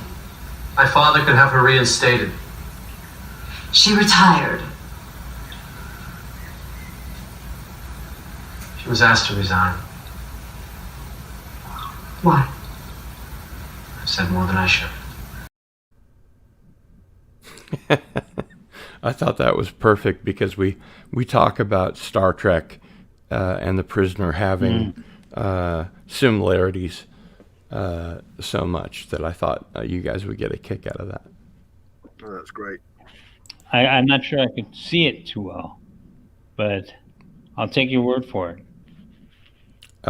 If I run it again, would you be able to see it? Yeah, let's try. Okay. I may be able to help your mother. What do you mean? My father could have her reinstated. She retired. She was asked to resign. Why? I said more than I should. And that's from Star Trek Enterprise, which really is a very good show. In my humble opinion. I've never seen it. Yeah. Never seen it. It got off to a kind of a rocky start, as most shows do, but it quickly found its footing with a great ensemble cast, led, of course, by Scott Bakula. Okay. Who is? How have you found the? He's returning to Quantum Leap. How have you found the Picard show to be? Me? Yeah. Garbage. Okay. As a matter of fact, it's so bad that when I went back to watch Star Trek: The Next Generation, it had completely spoiled it for me because I knew what was coming afterward. I really wish I'd never watched it. And in comparison to Star Trek Discovery, or Star Trek Disgracery as we call it, and Star Trek Picard, Enterprise is Shakespeare. And it's actually just a really good show. Why do you think, Gil, that Odyssey 5 fell off the map so quickly? Because it was on Showtime and nobody knew that it was out. Okay. Makes sense. They had real high hopes. These days, it's a different story with Showtime. But, you know, you have to pick which... what you're into something for. If you like, as Michael Beacom says, Picard is elder abuse. They don't have any writers that understand how to write Star Trek. They've never seen Star Trek. It's been described by the guy that runs the Overlord DVD channel, Doomcock, as Star Trek for people that don't get Star Trek by people that hate Star Trek. Yeah, I can tell you there was some weird stuff going on that show in the brief time that I was involved with them, and you could kind of feel that something was not right. And Tessa D777 in the chat says, "We were born before the wind, also younger than the sun. Ere the bonny boat was won, as we sailed into the mystic." Well, that's brilliant. I'm so glad you know it, because I was starting to feel weird that nobody knew it. It's beautiful. I thought you might know it, Rick, because it's Van Morrison, so I was thinking it might be the British Isles. But I'm glad you know that song. It's a real favorite of mine. I tried really hard to get my dad to record it. And I mean, I literally tried 4 or 5 times. He never would do it. So there you go. And by the way, I just wanted to mention, as I mentioned, I think last time you were on, Tracy, I've been doing a series rewatch of Sliders, and this is a box set you can get for a pretty good price on Amazon. And of course, Tracy's dad, Mel Torme, is sort of a secret operative for the FBI, I think, in one of the episodes. Is that right, Tracy? Yeah. Yeah, that's where I turned him into a country and western singer for one episode, and I knew that right. would torture And him. was he actually playing the just had guitar? some fun. Yeah, he was. He plays wow. 5 instruments, so he's originally a I had drummer. no idea. Yeah. He was a very good friend of Buddy Rich's, so he kind of grew up learning the drums at an early age. So my violin teacher, I played violin between the ages of 4 and 7, and when my violin teacher heard I'd become a drummer, she was very pleased, and she said, any musician, regardless of their instrument, should play the drums first so that they understand rhythm and how it works. So, what do you know? What do you know about Buddy Rich, by the way? All I really know about him is that when he died, it left such a huge gap that the rest of us drummers could feel it palpably. You know, we all sort of went up half a level. I was devastated when he died. Buddy Rich was a karate guy too. He was a great black belt. I didn't know that. In karate. And one time he broke his right arm, in a karate exercise, and he was back to playing drums with one hand better than anybody could with 2. Yeah, that's that how doesn't amazing surprise he was. me. Yeah, Doesn't surprise me at all. Tessa D777 says, my favorite Van Morrison is Brown Eyed Girl. And the Time Prophet says, John Rhys Davis is one of my favorite actors. And I think he may be trying to tease you for a Sliders nugget. Let me make one suggestion to you. Listen to a song called When the Healing Has Begun. That's probably my favorite, along with Into the Mystic. But check that song out. It's Amazing song.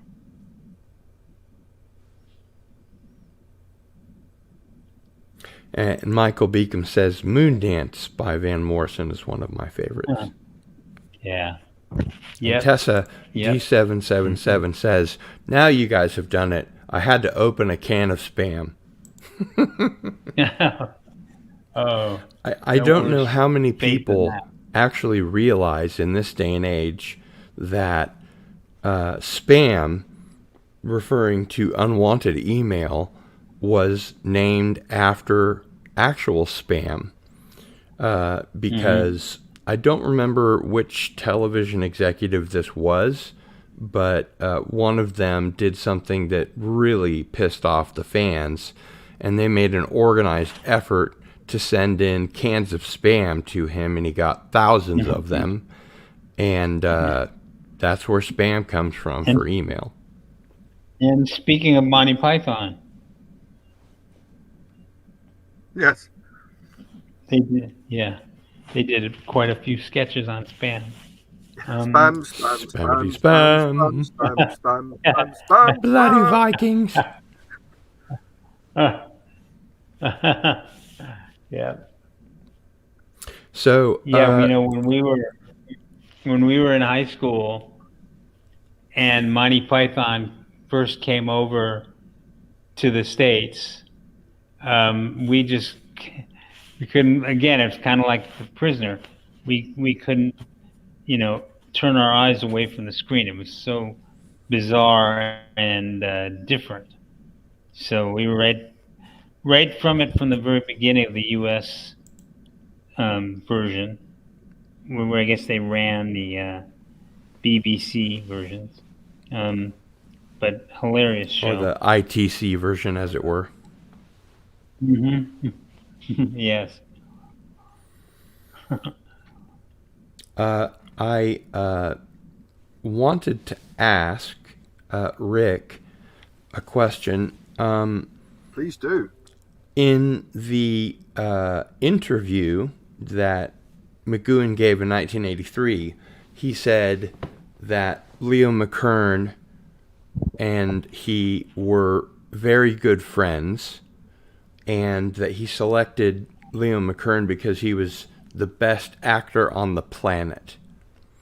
And in the interplay between the two of them in this episode, when they're doing the word association game, a great deal of it is improvised. Do you have any ideas or thoughts about that? I think that's one of those kind of exaggerated stories, because if you read Patrick's original script, it's pretty much word for word what you see on screen. So I don't believe it's improvised, because it matches the script. If it was improvised, the original draft scripts would be different to the finished version, and they're not. They're exactly as originally written. But Leo McKern tells a great story that the first time he met McGoohan just looked at him and went, "You're a funny little fucker, aren't you?" And Leo just sort of thought to himself, "Okay, it's going to be this sort of relationship," and that's how it was. But they did become good friends, and I think the performance you see in this episode, whether you understand it or not, it's real. They really are living the characters. They were doing kind of 15, 16 hours a day, and they were turning the lights out on them, doing the performance. And yet, sadly, Leo had a nervous breakdown. It was a bit of a struggle for Patrick to get him to come back for the last episode. But he did talk him into it in the end, and I'm not sure how much they then kept in contact after the series finished. I'm not sure they did. When you say, if you watch this Leo McKern interview on the Day the Earth Caught Fire DVD, Leo doesn't particularly talk fondly. He says, Patrick was a tyrant. It was brutal. It was brutality turning up for work. But the series really gained from having McKern in it. I don't know if you watched the Chimes of Big Ben episode that he was in at the beginning of the series, Tracy, but it's again a great performance. He's one of the best number twos in the series. I like that. Yeah, and that's one of the better episodes for me. I really like that one. I mean, I always was a bit of a sucker for the we're pretending he's back in London, and we're not going to reveal till the end what the insidious plot was. I like those. I like those episodes. I guess they felt they couldn't do it too much, which I understand, of course. But yeah, that was a favorite of mine. I like that one very much. And just to call out a point of order here, if you are in the chat and still present for eligibility to win your choice of one of our box sets for the giveaway, please put a 1 in the chat so that Darius Munchausen will know that you are still here. And here he is, ladies and gentlemen, Darius Munchausen. Hello. Hey, Hello. Darius. How are you today? Hey there. I'm doing okay.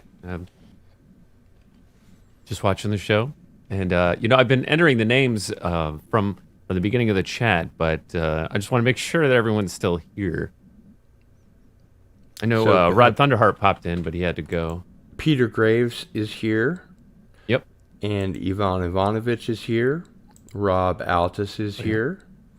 The Time Prophet is here, and he is eligible.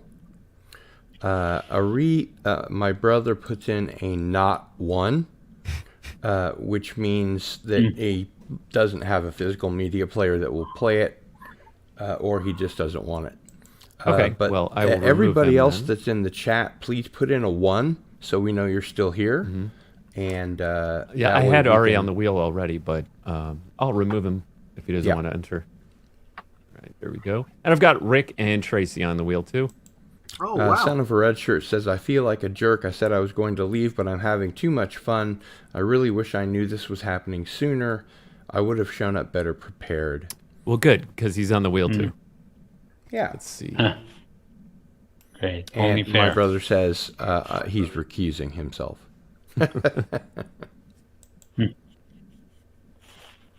So, anybody else wants to be on the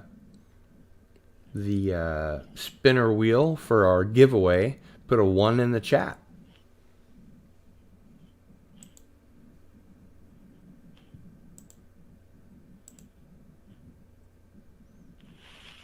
I might have too many names on the wheel because I've entered everyone since the beginning of the show. It looks like when I hit the participants, it says Ari Bevel, Cardinal Sin, Darius Munchausen, Ivan Ivanovich, Peter Graves, Rob Altus, Son of a Red Shirt, and the Time Prophet.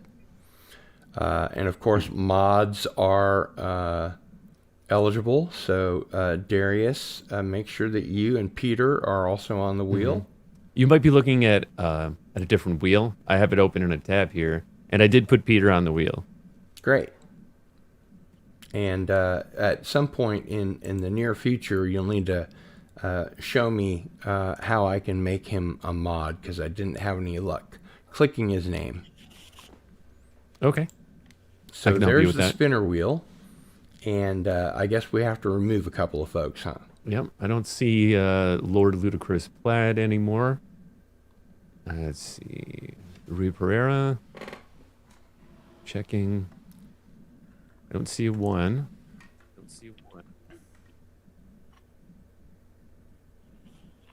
I hope Hey, Tracy's Gil, on. Yep, Tracy is on there. Who was the lady that quoted Into the Mystic? Because I want to find out if Tessa. to hear the second. Tessa B. Dick. Tessa. Okay. Oh, she was the 5th wife of Philip K. Dick. Oh, wow. Okay. I worked with him briefly. Or at least somebody that owned his rights. Yeah, they owned the rights to one of his films, and we spent a decent amount of time trying to launch it. It was a really good story, as always, as his stories always are. So, yeah. And Darius, Tessa said that she's here, but she doesn't want to win. Oh, okay. I will remove her from the wheel at her request. Yeah. There we go. I've got Rick, Tracy, Michael Beacom, Ivan Ivanovich, Brian Hepburn, Peter Graves, Son of a Red Shirt, The Time Prophet, and Rob Elvis. Did Peter put a one? I'm sorry. Did Brian put a one in? He said good luck. Yeah. Brian, if you do want to be on the wheel, please put a one in the chat for us.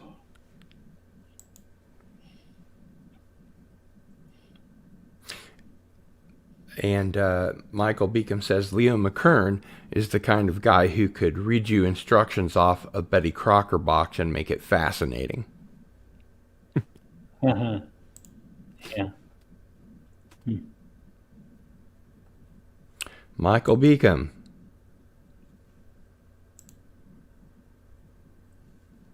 You can take me off, Gil. Okay. All right. Okay.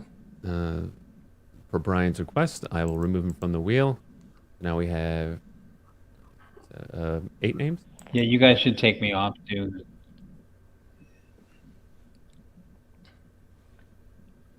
Really? Well, I just don't, want to get in on somebody else's prize. So You're as eligible Yeah. as anybody else. You're here. Oh, okay. You All got a right. Blu-ray player, right? Yeah, of course. Yeah. All right. Are we ready? I believe we are. Let's give that wheel a spin. Here we go.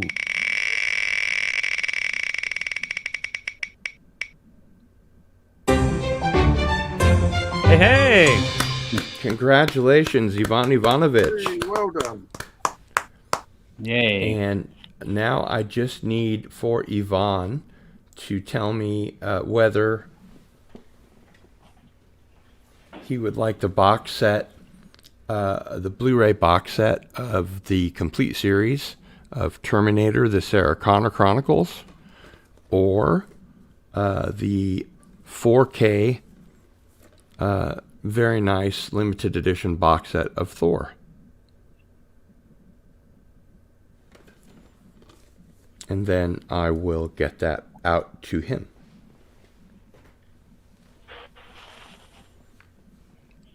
And congratulations are in order. Absolutely. Congratulations, Yvonne. Yvonne, do you have a preference?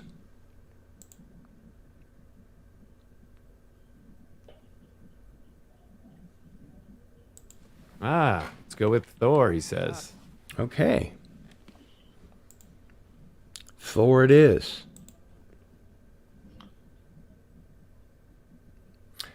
So in the last couple of minutes, I like to ask folks to plug whatever they'd like to plug. We have, of course, plugged Rick's website, theunmutual.co.uk.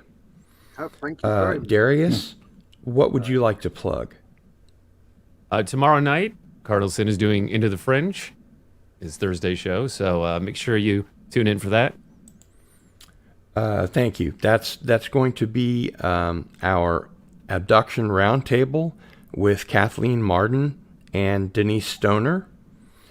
And the following week, we will have our second abduction roundtable, which will be with Peter Robbins and Terry Lovelace and Deborah Jordan Cobble, otherwise known as Kathy Davis from Bud Hopkins' book Intruders.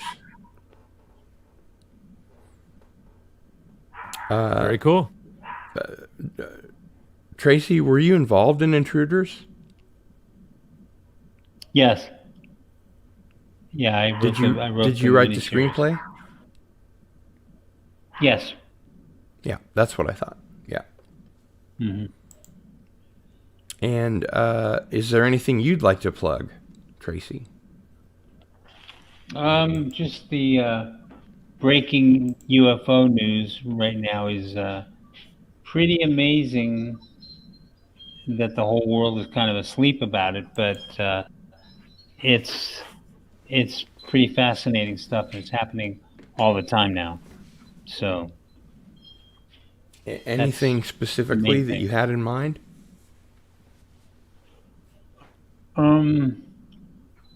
Well, there's another document released soon, but this time it's the classified documents instead of the unclassified. So it should be a bit more salacious. So I think that's on the way.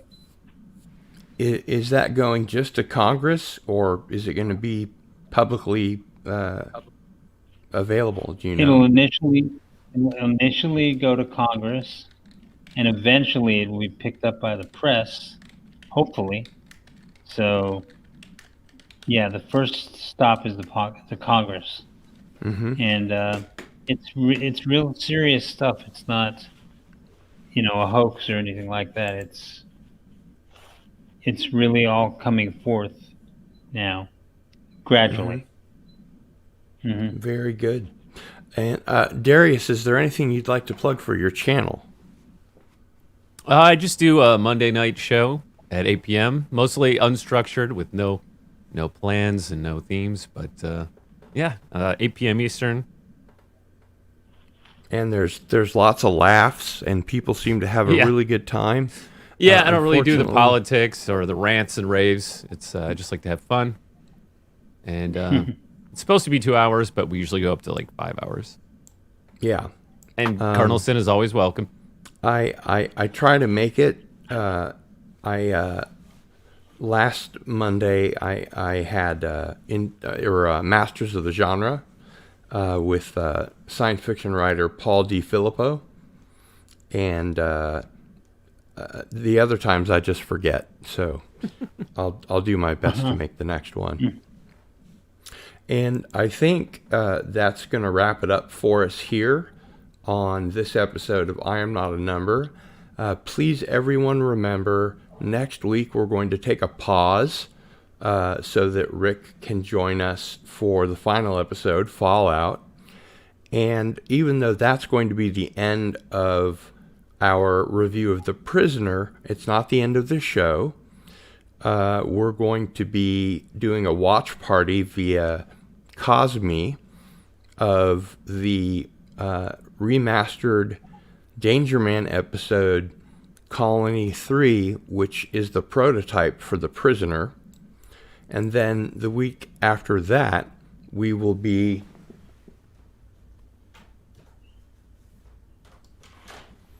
doing a rewatch of Ice Station Zebra, and then reviewing it. And in both cases, we will watch the episode, or in this case, the film, and then at the regular time, we'll have the show and review it together. So we'll watch it together, and we'll review it together. And that's about it. So there's a question, Tracy. Is there a link for you? A link for me? Yep. Yeah. I'll push anything out that you want to push out there. Yeah. Oh, I just pitched what I'm pitching tonight, so that's the UFO stuff. Cool. Okay. Well, for Darius Munchausen, Rick the Unmutual, Tracy Torme, I'm Cardinal Sin, and we are